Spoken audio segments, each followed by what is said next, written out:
This is Jamie Drummond for Good Food Revolution. I'm here with Mr. Patrick McMurray. Hi, Jamie. How are you, Patrick? So tell me a little bit about yourself for those who are not aware of your past history. Past history is a little on the sordid side, but usually I just say it's a world champion oyster shucker, Guinness Book of World Records holder, 38 oysters in a minute. I own Starfish, Oyster Bed and Grill in Toronto, and the Keeley Cottage in Leslieville. Fantastic. Now, the reason we're speaking with you today is not only because of your proficiency in shucking oysters, but also because you've actually just designed an oyster shucking knife, I believe. Well, most oyster shuckers will design their own knives and tweak stock knives that are out there and do that all the time. I've been doing it now for maybe 14, 15 years, and this knife design I've been working on for the past at least 12. But most recently it just came out as a mass-produced model that most people can pick up just about anywhere. The idea is that I would get it into kitchen stores that you'd find just about anywhere where there's an oyster knife sold. I would like this to be available as well. It's what we call a pistol grip oyster knife. It fits in your hand quite like a pistol. That's what most people have called it. They've called it that, or what I name it. But it works very well because it works like a lever. It's got two access points. There's this axis, which is where the oysters go in, and this axis for your hand.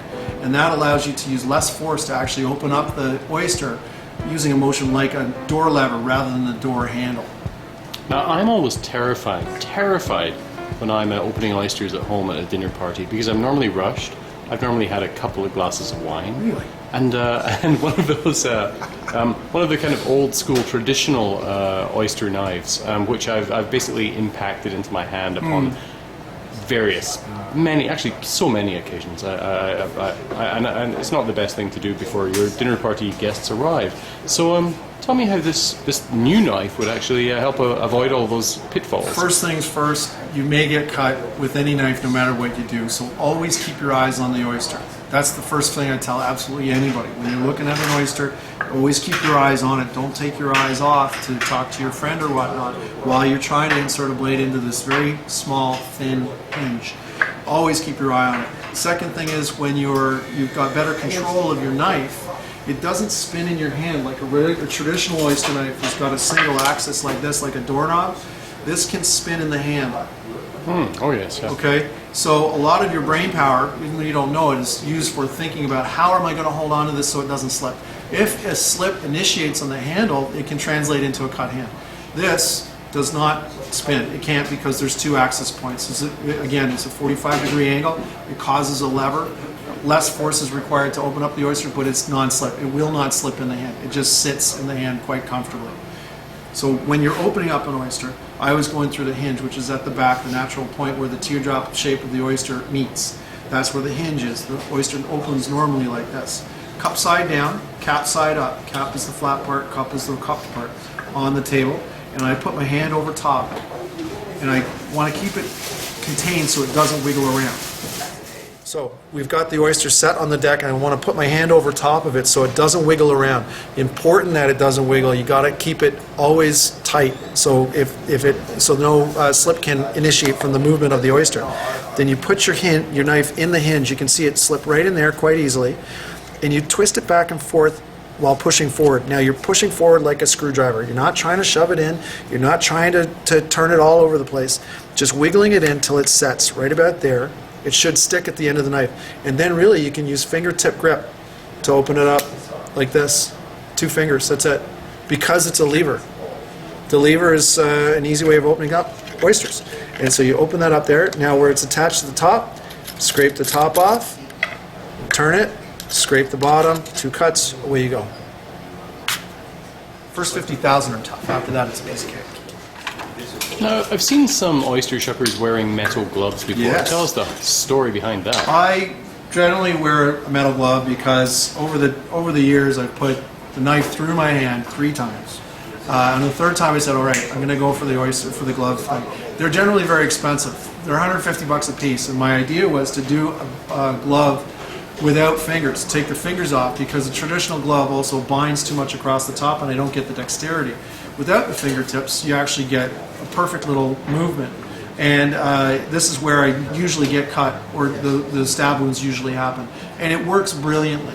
Shells can crumble, shells can crush. They're made in layers, so you don't exactly know when and where. You have to. That's why you keep your eye on the oyster all the time. But what happens if it slips across and goes here? The draping actually catches the blade before it actually goes in the hand. I didn't even get a bruise from it. It's not like you're going in like this. It comes off and catches on the actual steel. The other thing that it does, the shell is actually generally more sharp than the knife. This will cut you more readily at certain times of year when it's brand new. It's like paper thin or razor thin. You'll get finger cuts more from the shell of the oyster. This alleviates that. You can hold it on with as much pressure as you want. Nothing will ever cut the palm. It's absolutely brilliant. So that's why I use a glove. A lot of guys think I'm a wuss. I know it's true. I can accept that. I'm okay with that, and that's all right. But I like to use a glove because all the ladies like to ask about the glove. Matches me undies. Now you have another option with regards to something to protect your hand. The glove is very expensive, and I don't recommend it for most people because if you're going to shuck a dozen oysters, it's too much money to get something like that. And you don't necessarily need to have a board. The most simplest thing I could say to people is that you want to use something like a tea towel. So what I've done is I take a little cloth, and I've made this one. It's out of cotton canvas, 100% cotton canvas, and basically it's a tea towel. You want something that you can abuse really well and will stop a knife blade from going through. And this is what you do. You fold it up into this position. It says place oyster here. So you take your little oyster and look, it fits into the cocktail grade size. Interesting. These two angles here are your best angle to go into the oyster, between here and here. Really, I like to ride the outer edge of it because you'll get a better angle that gets around the oyster meat. You're not actually in the oyster meat. Down the midline, you're actually in the oyster meat. But as you fold up the cloth, cover your hand up like this, your blade will not go through no matter how hard you push or slip. It's not going to go through because the cotton canvas is woven tight now when it's wet. It doesn't slip either. So you cover up your oyster, doesn't move. You open it like this, about on this angle here. You can see it's sort of between the two of them. You give it a good, in you go, open it up, and this is where you can keep your hands on it. Cut the top off, turn it, and away you go. And now this cloth lasts for a long time. Like I've got cloths here that I've had for over a year. And what I do is I rinse it off at the end of the night. I'll throw it through the dishwasher. Don't put it in with your laundry unless you like grit in your undies. I put it in the dishwasher because where the plates go. Hang it to dry, you're ready to go for the next day. So I do this as opposed to using regular cotton canvas, cotton stuff. But any tea towel will work. Any type of cloth will work. And it's cheap and inexpensive. If you're going to do a lot of oysters, I would recommend perhaps shucking in a pan. Something like that, so that all the liquid stays in the pan. It doesn't go on your shoes or onto the kitchen counter or stuff. But put another cloth underneath so it doesn't slip.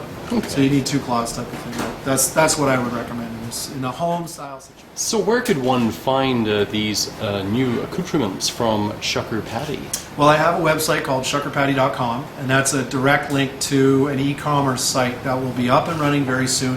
If it's not up yet, just drop an email into me off that. It comes straight to me. I can set things up and we'll go from there. Apart from that, my goal is to get it in kitchen stores everywhere. Nicolau downtown Toronto, restaurant supply store will have them, as well as the Academy of Culinary Arts up on Bayview. They're going to have them very soon. Shucker Paddy, Patrick McMurray, thank you very much for joining us at Good Food Revolution today. Really appreciate your time. Thank you. Bye, Jamie.